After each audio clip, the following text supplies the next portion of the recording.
There's an old wisdom: to be good, don't be bad.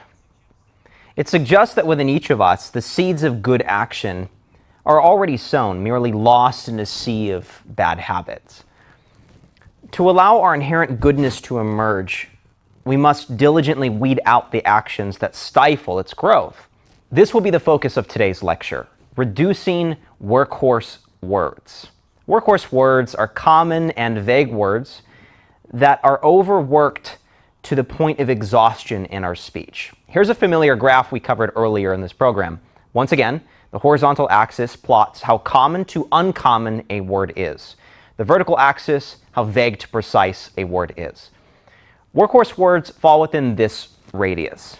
They are common and vague words. For instance, we might describe a meal as good, a movie as good, our vacation as good, a relationship as pretty good, great, or awesome. They're not poor or dishonest answers, they're simply not articulate. We collapse the rich, dynamic nature and texture of our experience into a vague, cheap adjective. And because of this, there's a lot of information that doesn't get communicated. These bland responses lead to speech that feels unsatisfying. At any given time, there are between 50 to 100 workhorse words that invade society's lexicon. Here are the most common we'll be reviewing today. Workhorse words require no real thought or creativity to use. Why then do we use them? Why does it feel so natural to want to say good to everything? Why does our linguistic compass seem to point toward this radius on the graph? Well, as we disclosed in a previous lecture, our speech patterns are the result of the language environments we engage with. Workhorse words are the words and phrases we're accustomed to hearing and reading and saying the most. And so they flow from our mouths as naturally as breath. How are you? I'm good. How was the trip? It's awesome. What happens when it's truly awesome? Was the trip really good? Or did our mouth say that because that's the most accessible answer to the question? Workhorse words are the result of unconscious communication. Our mind doesn't fully awaken to process the content of the question. Instead, it defaults to a verbal script that is triggered by a familiar phrase or a particular sequence in the conversation. Becoming articulate means breaking away from these automatic pre-scripted responses, which means overriding these patterns established in our mind. Let me show you something. When you utter a familiar word or series of words, neurons in your brain fire in patterns. Individual neurons send signals to other neurons, and they build connections, a web, a map. Those connections represent the words you know. The more a neural circuit fires, the stronger it becomes, and the stronger that connection becomes, the easier it is to activate. Your workhorse words are remarkably strong patterns that have been activated many times. Imagine perforated lines on a cardboard box. The tear line has already been established. When you tear the flap, it's going to follow the perforated line. This is particularly why reducing swearing is terribly difficult for people in their speaking. There are strong neural pathways that connect a cathartic expletive like "f" to a feeling of frustration, excitement, or pain. This neural circuitry is mapped for hundreds of thousands, if not millions, of verbal combinations in our minds. When you see someone pose to leap from a building, what is that instinctive reply? Don't do it, you have so much to live for. What we understand is that reducing workhorse words means resisting the neural pathways that are deeply rooted in our mental landscape. This is accomplished not by attempting to rewire them, but by allowing their activation to take place and then dissolve. When the activation initially occurs, it does so intensely only for a few seconds. That urge to use the word as it surfaces into your mind is only momentary. The longer you can wait, the weaker it becomes as your conscious mind slowly begins to awaken. This allows you to begin the search for a more complete and personalized answer. This is often why pausing before speaking is such a universal recommendation for people wanting to speak better and clearer. Pausing allows for those superficial, instinctual responses to fade away and allows you to begin to access the kernel of your thought. This cannot be done instantly. It takes time to sink below the workhorse words and warm up your conscious mind. Before I introduce the action for this video, I would like to distinguish between your workhorse words and your verbal brand. Your verbal brand are those collection of your words and phrases that imbue your speech with personality. We all know family and friends who have a familiar set of words that populate their sentences. One verbal signature that's part of my verbal brand is the word brilliant. Brilliant. I don't know where I first trip over the word, but it's my default response when I hear good news offline or offline. Brilliant. That's brilliant. Most people have between 10 to 20 words or expressions that are unique to them. These do not count as workhorse words. If expressions like holy smokes, good heavens are the colors with which you paint your verbal landscape, I encourage you to wield them with pride. It's not my intent to strip you of your individuality. Here's the action for this lecture. The next few minutes will be spent upgrading one of your workhorse words. There are 4 steps to this process, and I'll be upgrading one of my workhorse words for the purpose of demonstration. Step 1, select a workhorse word that you know you use excessively in your speaking. To help with this, I've aggregated the most common workhorse words into this PDF, which is accessible below this video. Today, I'll be focused on enriching the word great. It's not common for most people, but I notice that I use it like a comma. Step 2, after selecting your workhorse word, identify the context in which the word is commonly used. Are you describing an attitude, a food, person, project, or experience? I often use great with reference to receiving news. Oh, that's great. Step 3, find an articulate alternative using one of 2 methods. 1, you can use the well-spoken thesaurus, which I'll link below. This is an exhaustive list of more precise substitutes for ordinary words. I call them articulate alternatives. It's one of my most treasured resources, and I've managed to find a free PDF below. Number 2, you can use one of the following ChatGPT prompts provided below. Prompt number 1 provides you articulate alternatives to your workhorse word based on the context in which it is often used. Prompt number 2 provides you a list of examples from novels and films where characters use rich, varied descriptions of your workhorse word. Find a word or expression you're comfortable with using and add it to your commonplace book or within Nouns, where you store your word bank. Step 4, use your voice to punch up the workhorse word to increase your awareness of it. Great, great, great. You want yourself to be sensitized to the word to the point where you become aware of your tendency to default to it just before it happens. I've been through this process of addressing over a dozen of my workhorse words in my own lexicon, and it is remarkably effective. I would suggest creating a category of workhorse words and their expressive counterpart or articulate alternative in your commonplace book or inside of Nouns. This will be part of your weekly review of your word bank and will be the first step in subtracting hazy speaking behaviors from your speech so that your every word carries weight. In a study conducted by the University of Washington, 100 participants were presented with a broad spectrum of 64 crayon colors. They were tasked with selecting colors for a drawing assignment. They were informed in advance that they would have to sketch a house, a landscape, and any object of their imagination. As expected with the house and the landscape, the majority of participants gravitated toward a conventional color palette: red, green, blue, yellow, orange, yellow, black, white. For the random object, only 15% of people chose colors outside the standard range of colors. This phenomenon in the study underscored a tendency in human behavior to retreat to a familiar set of tools when faced with the unknown. Whether it's in the domain of art or the domain of language, when faced with the unknown, we reach for what is familiar. With words, we fall back on cliched expressions, otherwise what are known as dead phrases. Dead phrases are expressions that we overuse to the point of stripping them of power and life.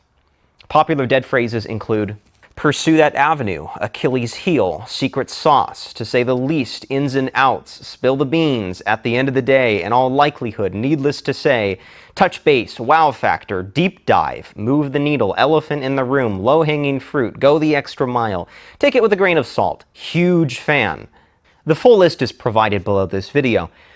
We default to dead phrases, perhaps a bit more gleefully than many would like to admit, because they are stable, familiar packages for meaning.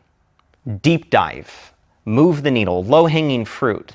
They're the most easily accessible molds for quick commentary on our environment. Speaking of the elephant in the room, just take it with a grain of salt. Dead phrases ultimately harm the purity of our speech in two ways.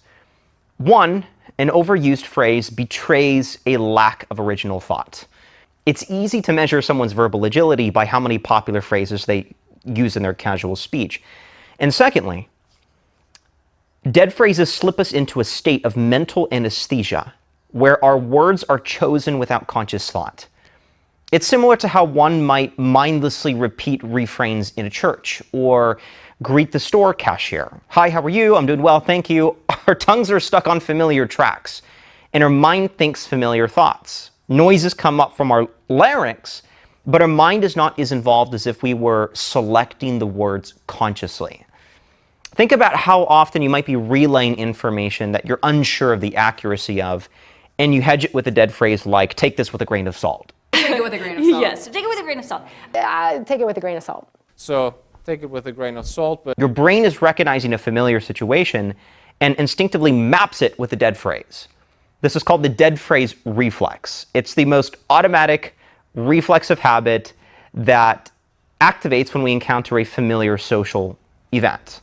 For example, after a mistake or failure, we respond with, everybody makes mistakes, saying it's not rocket science to someone struggling with a simple task, or when facing uncertainty or making decisions, saying only time will tell. If we hastily choose ready-made phrases and gum them together in our sentences like the sections of a prefabricated IKEA table, they deaden and dull our sentences. Let's visualize this. Imagine that each of your sentences is composed of a chain of blocks.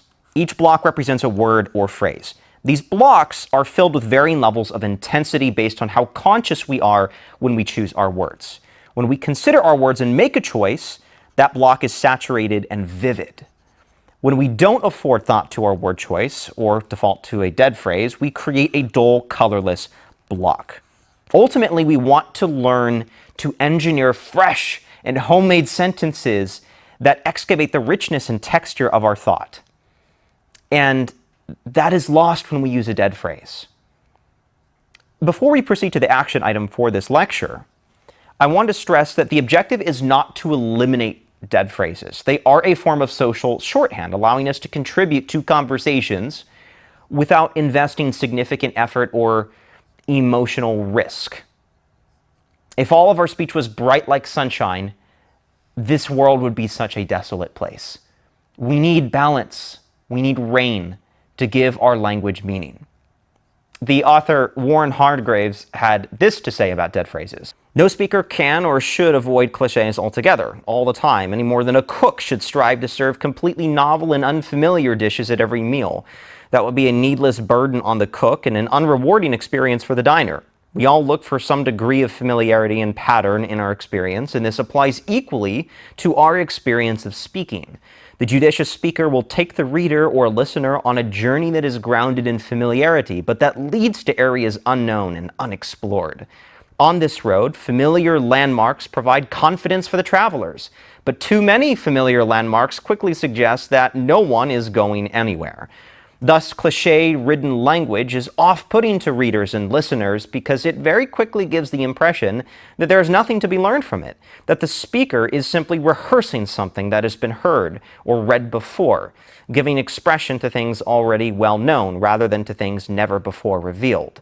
Effective speaking is nearly always a matter of invention, and cliché is the opposite of invention. It is repetition, and thus a missed opportunity to exercise creativity or invention. Truly dire cliché is speaking that puts its audience on automatic pilot, because of its overfamiliarity and imprecision.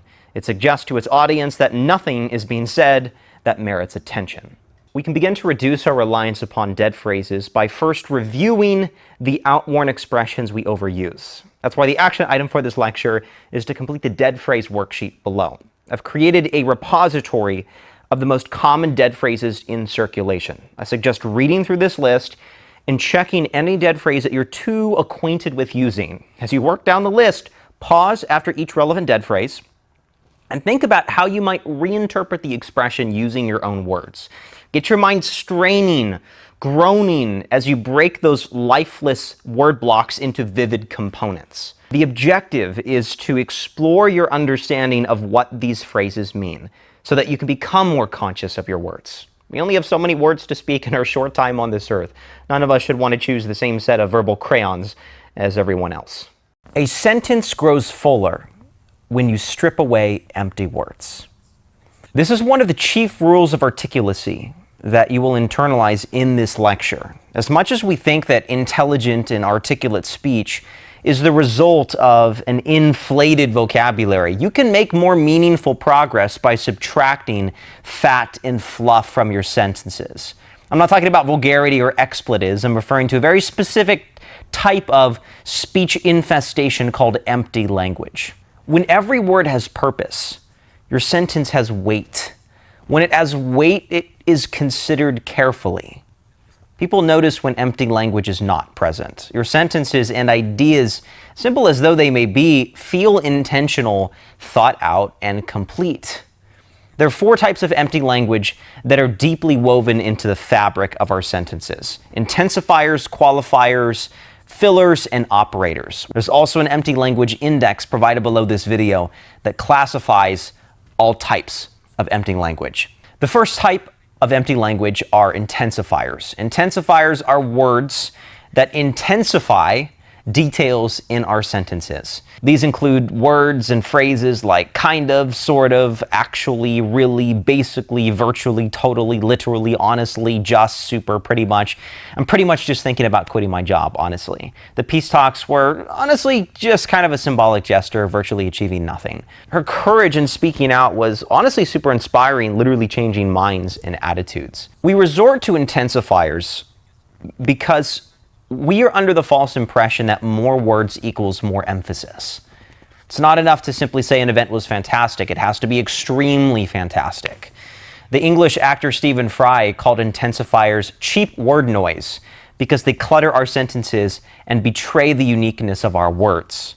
Saying I'm happy doesn't feel strong enough, so we reach for an intensifier to add emphasis. I'm super happy. We pad the word with fluff instead of valuing it for its true meaning. What she did was super inspiring. What she did was inspiring. Because of how accustomed our ears have become to hearing speech padded with intensifiers, sentences that lack intensifiers sound astonishingly clear. It's as if someone is splashing cold water on our sleepy minds. Every word feels purposeful and it's delicious. It's wonderful to listen to. The second type of empty language are qualifiers. These expressions qualify how we think or feel regarding our opinions.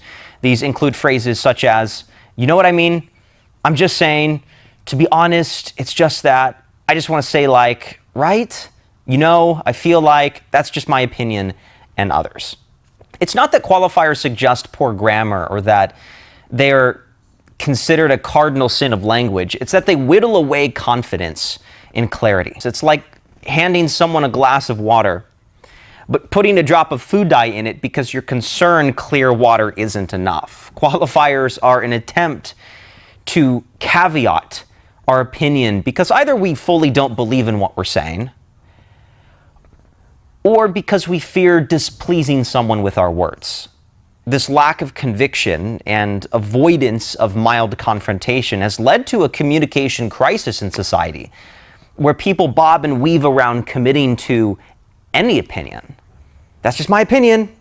It doesn't matter what the belief is. When we hedge our speech constantly, we reduce the strength of our words. And I understand that softening the blow of our words is important at times. We should be delicate and diplomatic with our language in certain environments, but it's easy to let this habit infect the delivery of every idea and opinion we share.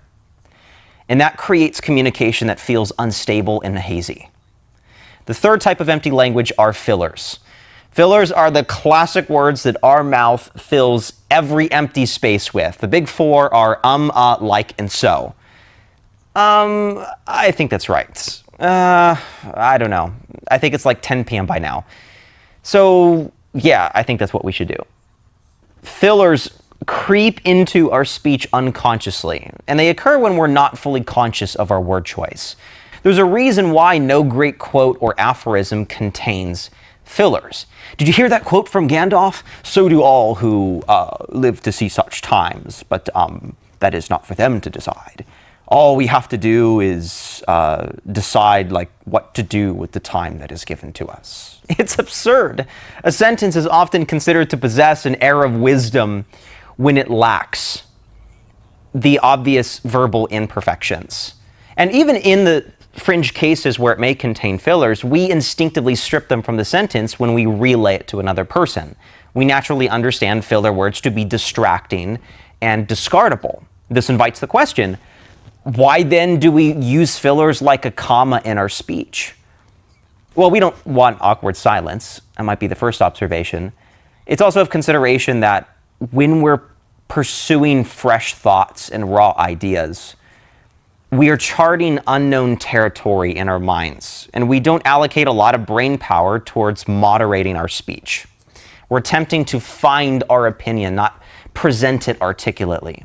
This is most evident when we first begin to speak. The most unconscious part of our speech is the beginning. Joseph, what do you think about bottled water? I don't know. Again, there's nothing wrong with that tendency. It's just not articulate.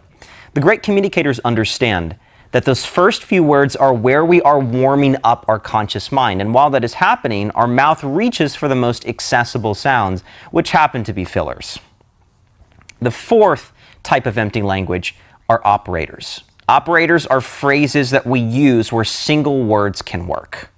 Operators inflate our sentences with extra syllables because we struggle to connect two ideas together.